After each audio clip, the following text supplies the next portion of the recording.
Well, good morning. As I said, I'm Pastor Billy, and it's a privilege to be able to join you in worship this morning. If you would, you could go ahead and turn in your Bible to Luke chapter 15. We're going to pick up at verse 11. And so if you can find your way there, we'll read there in just a bit. But so we come back. I always like to lay a little bit of the setting before we dig too far into it. And that passage I read before that last worship song, there's this idea that we are at a meal again. We're eating again, which is a good thing, nothing wrong with that. But it's a very different setting because we're at this meal, but it's with sinners and tax collectors. Okay? And so there's a sense in which the Pharisees are also kind of a part of this, but it's a much less formal setting. It's a much less, and maybe it's even a more relaxed setting. How bad is that Jesus is meeting with a group outside the church and he's more at ease than when he's eating at the church people's home, the religious leaders' home. And so that's the setting we're in. It's a relatively informal meal with that group. And so I'm going to read for you Luke 15, starting at verse 11. It says this: Jesus continued, "There was a man who had 2 sons. The younger one said to his father, 'Father, give me my share of the estate, the inheritance.' So he divided his property between them. Not long after that, the younger son got together all he had and set off for a distant country, and there squandered his wealth in wild living." And so I'm going to stop there, and we're going to dig into this passage a little bit by bit. A lot of you probably are familiar with the story in one sense or another, but as we continue to dig into it, we hear this part. And I don't know if you pick up on it, but the son coming to the alive father and telling him, basically, "You're not dying fast enough. I need that money now. I need that now." It's just, it's horrible, right? I mean, that would just cut to the heart of any parent that your child values your stuff more than you. You're not dying fast enough. And in addition to that, the son is the younger son. We talk about the prodigal son. He's the younger of the two. And so he definitely doesn't have a lot of right. He's breaking a lot of taboos. What he's doing is completely inappropriate and unloving. And so it's this sense in which he's really stepping outside of what is just good, what a good son would do. And the Bible sometimes uses euphemisms a little bit. There's some polite language in the Bible sometimes, and it says wild living. But we benefit from the latter part of this passage we'll eventually get to, where it mentions prostitutes. It mentions that's the scenery that we get when the son runs off. Jesus is saying he is partying, and this is like eating, way too much and drinking and getting wasted and being with prostitutes. And that's the setting that Jesus is painting. This isn't just a little scourge in the city. This is him really engaging in sin. And we see that as Jesus paints that picture. He has pride in possessions and those superficial relationships. We're also going to see that. He gets these friends, right? He has all this money, and so he's shelling out money to be with these friends. And we're going to see how long that lasts. But he replaces those blocks at the bottom. We talked last week about how God builds a solid foundation. God wants to build a solid foundation in our life that can weather the storm. And we see very quickly how this son has replaced the very foundation of his priorities with these bad blocks, these unreliable blocks of pleasure. Circumstantial relationships become the foundation of his life. And prodigal doesn't mean lost son. Prodigal means reckless, particularly financially a reckless son. And so we see in his recklessness, his bad priorities, his sinful inclination, that he separates himself. He separates himself in so many ways. The first one is he separates himself relationally. He's literally like driving a heart into his father by saying, "I wish you were dead, give me my money." So he's separating off those relationships from his family, and he's separating from the family's financial security, all the things that the family can offer. He's separating from that, all those relationships. And his town, right? He's separating from the people around him. He's separating physically. He's leaving. He's not just done sin and damage to them. He's not just doing it locally. Like, he's actually going away from the foundation, from the security of the people who can love him and support him. And so he packs his bags. He separates physically. And he separates from holiness, right? I mean, we can leave home and still be good. We can, have those sort of things in our lives and be in that. But he separates from holiness by abandoning the rules of the law. He's breaking a lot of rules. But more importantly, the law itself. He is outside of the law of God, right? Love God, love others. He's outside of that. He's in violation of that. And when I look at this, it's a vivid picture that Jesus is painting. That's exactly what he's doing with this group that's gathered around him. He's painting this word picture. But how curious is it to me when I hear this, what the Son is doing? He needs to leave.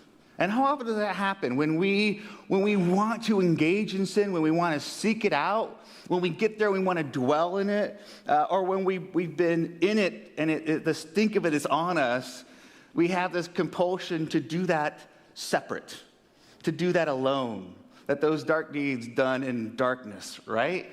And so he is alone, even in the crowd. He needs to go off to do those things alone, even though he's got all these people around him, because the people that are around him don't love him. We'll see that.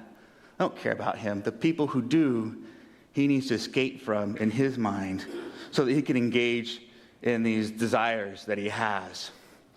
And so we see in that just that struggle that he's facing. And we're going to read on here in verse 14. You read along with me. After he had spent everything, there was a severe famine that in that whole country, and he began to be in need. So he went and hired himself out to a citizen of that country who sent him to the fields to feed pigs. He longed to fill his stomach with the pods that the pigs were eating, but no one gave him anything. Then he came to his senses and he said, "How many of my father's hired servants have food to spare? And here I am starving to death. I will set out and go back to my father and say to him, 'Father, I have sinned against heaven and against you. I am no longer worthy to be called your son. Make me like one of your hired servants.'" And so we see in that, he gets to this place of absolute brokenness because his foundations are bad. And we see how he intentionally engages in breaking his life. Just shoves it over. And it was so easy to do that. It didn't take hardly any effort. Because like we talked about last week, these foam bricks just snuck their way back in, right? They're there. All those bad priorities that he has that he put in his life is shattered. A famine isn't a small thing. Starving is no small thing. But he could have weathered those. If his bricks were better, if his foundation was better, if he had stuck where he was supposed to be and followed the way he was supposed to follow, he could have weathered that famine. But that's what it took. It took something to just blow him over, and he was broken. And what a mess. He left because he thought he could do better. He thought he knew better. But his foundation was weak, and he found that out the hard way. And, he gets there, and we see him in this struggle. And you can be a little bit sympathetic to him, right? And so we see him, and he's like, okay, well, I'm hungry. I don't have any money anymore. I don't have any friends. I don't have any support systems. And there's a famine in the land, so people aren't even giving me pig slop. And so he starts to try to build this foundation, and he's fumbling around trying to make it happen, and it's just not working. I don't know how long he was there. It's a story, so you can read into it how you want to, but the point is, he is not able to rebuild his life on his own. And so he gets so desperate in this situation, he begins to realize the stupidity and reality of his situation. And he begins to make the first good decision in this whole story, and that is to repent and return. And I got to point out, it's not entirely selfless, right? point of decision. He's not coming at us as some pious realization or, he's just realizing I'm hungry and I know where I can get food, right? We've all been there. We're like, you're hungry. We see Esau, right? He sold his whole inheritance to get a bowl of soup. We see that when we're desperate, we'll engage in things. And so he's in a place where he simply realizes where he needs to go, that he messed up and that his father is there for him. And so we're going to read Luke chapter 15, verse 20. We're going to pick up there. It says this: "So he got up and went to his father. But while he was still a long way off, his father saw him and was filled with compassion for him. So he ran to his son and threw his arms around him and kissed him. The son said to him, 'Father, I have sinned against heaven and against you. I am no longer worthy to be called your son.'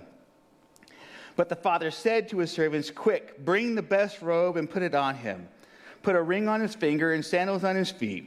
Bring the fattened calf and kill it. Let's have a feast and celebrate, for this son of mine was dead and is alive again.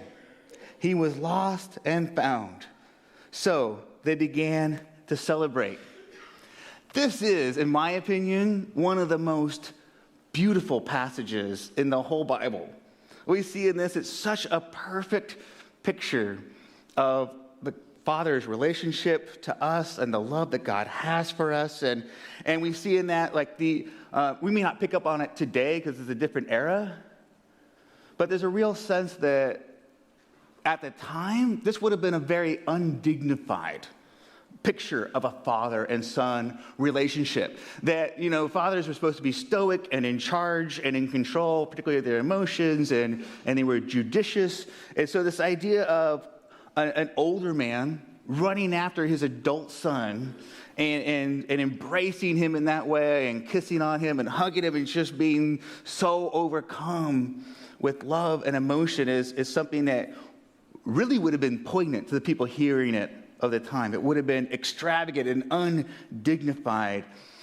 And to that point, we also see how he doesn't just clothe him and feed him with what's necessary. He doesn't just give him some grains of bread and give him some basic clothes. He's extravagant in how he restores his power and his prestige and the possessions, all those things that were not necessary for the son to receive. We hear that ring, right? We think, oh, it's a ring, it's jewelry. And that's probably at least partially true. But there's a real sense in which that ring could have functioned like a credit card, right? The idea that you would have the power of the family. It's a family ring. And so maybe he was able to go out and make purchases or run credit on the family name. And so he gets that back.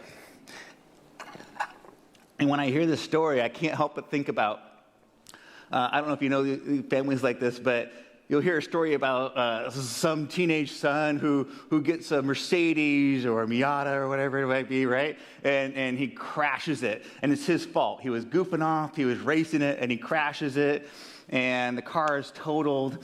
And what happens? Mommy and daddy buy him another one. And he goes out, he gets another one, and you hear those stories, and it's just, it's just frustrated with that. No, punish him.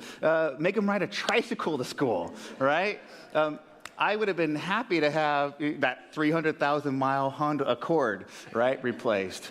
By the way, my dad reminded me of that story he watched. You realize that one of the points of that story was that it was at 299,997 miles when they stole it, and you got it back at 300,002 miles. Forgot that part, sorry. That was probably the biggest pain for me, was not being there for that moment. But he could get that car back. There's no consequence, right? We get that, and it just doesn't leave a good taste in your mouth, right? That idea of that extravagance. And Jesus is purposely painting that image in which there's a reckless, the reckless depths of the son's sin and depravity is only outdone by the extravagance of the love of the good Father. And we see that for us. Our sin is only outdone by God's love. People often get to this point, and because of in the story, and because of the drama of it and how familiar it is to even people who haven't read the Bible. We've usually heard at least that term, prodigal son, and because of the beauty of it, we kind of just get to this place and we just sort of stop. And that's the point, is God's good, we can be really bad, and God will still take us back, and we tend to just tune out at that point for the rest of it. But we're only midway through the story. This is a set story, and this whole chapter is Jesus' response to a question, and he's not done yet, so we need to keep digging further to hear what Jesus is really trying to tell us. What's the point? So we get to Luke chapter 15, and it says here, chapter 15, verse 25. Meanwhile, the older son was in the field, the responsible son. When he came near the house, he heard music and dancing, so he called one of the servants over and asked him what was going on. Your brother has come, he replied, and your father has killed the fattened calf because he has him back safe and sound. The older brother became angry and refused to go in, so his father went out and pleaded with him. But he answered his father, look, after all these years, I've been slaving for you and never disobeyed your orders. Yet you never gave me even a young goat so I could celebrate with my friends. But when this son of yours, who has squandered your property with prostitutes, he comes home and you kill the fattened calf for him. My son, the father said, you are always with me and everything I have is yours. But we had to celebrate and be glad because this brother of yours was dead and is alive again. He was lost and is found. The older son, the other son, the responsible son, he's throwing a bit of a tantrum. And I got to tell you, one of the things I took away from this, I'm going to tuck away for future use, is next time I get an argument with my dad, I am totally throwing that in his face, that he never got me a young goat to have with my friends. Who got a young goat to? Nobody. See, we're all missing out. So, the son is throwing a tantrum, but it's an understandable one. It's understandable, and Jesus is intentionally telling this story for us to pick up on that. Yeah, it makes sense why the older son is struggling in this way. And again, as he throws that tantrum and he walks out, he storms out of the house, the good father chases after another son. He's desperately trying to help the son understand what both of his sons mean to him. He's trying to take the opportunity to show the older son the love that he has for both his sons. And we see in this picture, we see that we oftentimes assume that God sees other people. We look at the world, we read the headlines, or we see in relationships that we kind of want God to see the world somehow in this cosmic judge or this cold cosmic cop, aloof and stating out justice and righting wrongs and putting people in their place. And there is a sense in which God is judge. Absolutely. But God sees people primarily as a perfect, loving parent would. Yes, pained by bad decisions. Yes, at times holding them accountable and disciplined, right? But still loving and desiring healing and reconciliation even beyond logic. Especially the logic as we perceive it. And even at their worst, right, us as parents, those of us who are parents, even at their worst, they are still our children. And there's another part of this component. I have my two boys, right, and one of them is very loud. I never have trouble keeping track of him. I'll say his name is Alex, all right? It's one of them. And the other one is Logan, and Logan is often loud, except when he needs to be. And so when we're in a setting and he's playing and I'm doing whatever I'm doing and he's just there, and then all of a sudden I realize he's not there.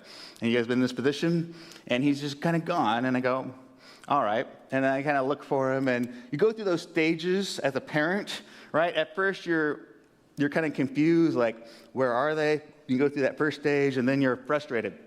Where is he? He would never answer when I call him. With Alex, I could just say, Alex, where are you? And he would respond. Logan, quiet, never said anything. Could be anywhere. And so you go through that confused and then frustrated stage, and then you're kind of angry. You're going room by room, or if you're in a public space, like aisle by aisle, and you're getting there, and it starts to shift from frustration and anger to being scared. Right? You've checked all the rooms and you just don't know where they're at, and you're going and looking. And there's one time I was looking for Logan and I checked the whole house. I checked the whole yard. And I didn't know where he was still. And so I get to that scared moment where I just, what's going on here? And eventually I found him. He was around in the neighbor's property just a little bit behind the wood pile, totally out of sight, having fun, quiet. All right, they get to that place and you're just relieved. You've gone full cycle. It's just like you're not mad anymore. You hug them. You're just so relieved that they're there. This father thought his son was dead. A lot of parents have been in that place where you don't know. It's like a kick in the stomach when you think that that's a possibility. And so the father is in that place where he's just relieved that his son is alive. He's elated. And the older son still is at this place where he sees his brother more like an employee instead of valuing him as family. And it's subtle, but did you notice that in the exchange where the older brother refers to the prodigal son, he calls him your son. And in response, the father says, your brother. There's that affirmation of the relationship that happens there. Last week I mentioned that we shouldn't view relationships. One of the side points was not viewing relationships as transactional, as you only have relationships to get something for something, right? And we shouldn't view them that way. We also shouldn't view relationships, see others from a judicial standpoint, but relationally. God sees us not only as his subjects, but as his beloved children. Scripture and God will never make sense otherwise. They will never be grasped with a cold logic, absent of the infinite love of God. Like all parables, analogies, and metaphors and illustrations, there's a limit to how far you can take them in real life application and even knowledge. And it's not saying, Jesus is never making that point that we shouldn't be discerning about what is and isn't loving actions when we look at people who are outside of holiness. It's not saying that we shouldn't hold people accountable for sin. It's not saying that we shouldn't be good stewards or have boundaries, healthy boundaries in relationships or in our organizations. It's not saying any of those things. But there is a point of this parable that strikes different. This isn't holy discipline. This is judging the inherent value as less than. For the Pharisees and the older son, they saw those people as less than a beloved child of God. And that's what Jesus is correcting, is speaking to. The central figure in this parable is not the prodigal son, the younger son, nor is it the good father. It's the older son. This story is about him, and it is meant to correct people who are struggling like he is. And that central focus is not the infinite love and grace of God for sinners. That is a main point, but it's not the main point. The main point is being set up in that story of the prodigal son returning. And the main point is Jesus imploring those who are godly, who are responsible, to embrace and value others as children of God that happen to be lost, and to celebrate when they're found. That's the point of the story. If you didn't hear anything else, that's it. Jesus imploring the responsible and found children of God to value and love all of God's children, especially the lost. And we exist in a throwaway culture. There's fast fashion. We buy cheap stuff it lasts for a bit, and we throw it out. We buy cheap clothes and cheap furniture, and it's not built to last. It's built for the show, and it just breaks, and we're just used to, it's not worth fixing anything anymore. Your car gets a fender bender, and it's total, and we get a new one, and this is the result of our situation and how technology has advanced and our priorities and lots of things. But that spills over into how we treat people, too. I remember hearing the term people experiencing homelessness. I remember when I heard that the first time, I thought, semantics. And then I began to see the point. I began to see the point like we call homeless people. And that became a label. It became an essential part of the identity of that person. And I found that, that person experiencing homelessness is a much better way of expressing that. And you can apply that to any number of situations. But to recognize that they are still people first. They're just experiencing a certain set of circumstances that can be temporary, that aren't an essential part of their identity. We look at the idea of how we value people, and there might be a group or something coming to your mind about groups that you might be a little prone to undervalue. I know for me at times, criminals, right? That's an easy one for us to think about. Why would someone steal my car? Why would someone break into my house? Why would somebody, identity theft, right? All those kind of things. Or why would people murder? And it's hard. It's hard to look at criminals and not feel a struggle with that. And I had a guy come into my office one time. I'll say his name is Cornelius. And he had a DUI, and he was in jail, and he was pending the proceedings for that, and he needed help to be able to continue to provide for his family, and he needed a way to kind of get out and get around because his license was revoked, and I did. I had a little bit of that prejudice. Well, you made this big mistake, and this is just your rooster's coming home, right? I mean, it's just the way it happens.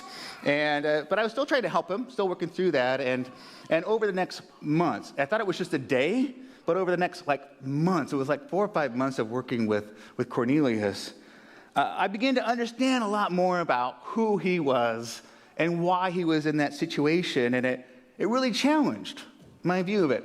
Yeah, he made a mistake. You're not supposed to drive drunk. I see that, and it's hard for me not to be a little bit cringe at that idea of risking other people's families to be reckless in that way, to be irresponsible in that way. And that was true. But I also saw a person behind the label, behind the statistic, and it gave me a depth of understanding of what that's like and who people like that might be. We may look at the brokenness and evil someone has caused in their life and write them off. God calls us to see their value, to call them to redemption and restoration, to be people who build up others, especially the broken, right? If we look at someone whose life is basically set, there's not maybe as much building to do, but how much work is there to be done in these people's lives that God is calling us to? That is a lot of why we exist as a community of faith, as the family of God, is to restore, to be agents of reconciliation. And because of his struggle, right, in the older son, because of his struggle to match the father's love, the older son is lost in his own way. Without ever having left home or been technically disobedient, he's lost too. He has brokenness too. It's not as visible, but it's still there. It should be called the parable of the two lost sons. We'll make that point. We go back to the beginning to see what started the parable and then get all the info we need about who Jesus is talking to and what he's trying to say. In verse 1 and 2 in chapter 15, it says this. Now the tax collectors and sinners were all gathered around to hear Jesus, but the Pharisees and the teachers of the law muttered, "This man welcomes sinners and tax collectors and eats with them." Darn right he does. Absolutely. That's the point of why he's there, right? Is to call people who are lost to that salvation. And when you hear that passage, I don't know about you, but I could just smell the snobbery and the condescension that they're saying that with. Right? And we get that, and Jesus immediately goes into the story of the lost sheep, the lost coin, these lost sons. It goes into those. Now, being faithful to God and doing the work that God calls us to day in and day out, being responsible, embracing godliness, that is great. Keep up that good work. If you feel like you're in a place of continued growth where your focus is on God, that's great. Keep that up. We need desperately to seek. We definitely need to embrace that, Jesus' righteousness in and through you. But we see in the end of this passage, the story just stops. Jesus leaves it open-ended because it's a question. It's a question to the Pharisees and the teachers of the law. It's a question to us. How will you respond? What will you do? We need to desperately seek the heart that God has for the lost. Every single one of them. We need to increase the value that we have for them to match the value that God the Father has for them. To have a passion for them finding a saving relationship with Jesus that we also benefit from. To be ready to receive and have open hearts for those desperate souls, some that don't even know what they're missing. To welcome them into the family of God, to call them to that. And this morning I'm going to call up the worship team to prepare to lead us in another song, but I'm hoping that you have a card. If you didn't, you can raise your hand and we can get you one. Grant can get you one. But we have these cards in the blank, and they're for you to write at least one group or categories of people or demographic or however you want to put that, of people that you struggle with loving, valuing. One group. It could be anything. It's just for you. You're not turning this into anybody. You can talk about it as you want to, but it's for you. Or at least one group or category of people that you struggle with valuing. You should cringe a little bit as you write it. Okay?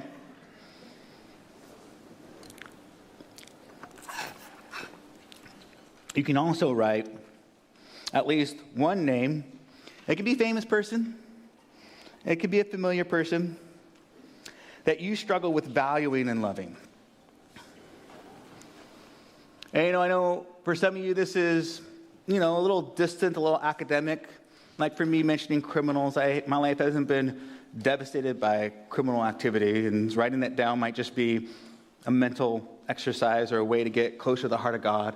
But for some of the others, this might strike a little deeper. I know that for some of you here today, it could be a real and painful. There might be real and painful names that come to mind that cause real and painful life experiences for you. And if the name or group coming to your mind is one of extreme pain to you, then I want to acknowledge and respect that and invite you to feel free to table that and pursue whatever approach might be more appropriate as God guides you. But I hope we all can write at least something down on those cards of a place where we can grow in how we see people. And so I'm going to invite you to stand. You can take time as you feel to write those more, fill that card in more. But I'm going to invite you to stand as I call up the prayer team as well. And I want to encourage you. I want to invite you to pray for the people on your card this week. Take this week to pray for those groups, pray for those individuals, that they may better follow Jesus in their life. But a little more to the point that Jesus is speaking to in this passage, this week, I also invite you to pray that your value of those people would better match God's. That how you see them, how you think of them, would better be in line with God's. And if the Holy Spirit calls on you to take some action, to reach out, to enter into conversation with someone, to take opportunity to share your faith, to be some agent of reconciliation, or maybe even just research a group to understand more where they're coming from, then by all means, do that. Let's continue to worship in song this morning.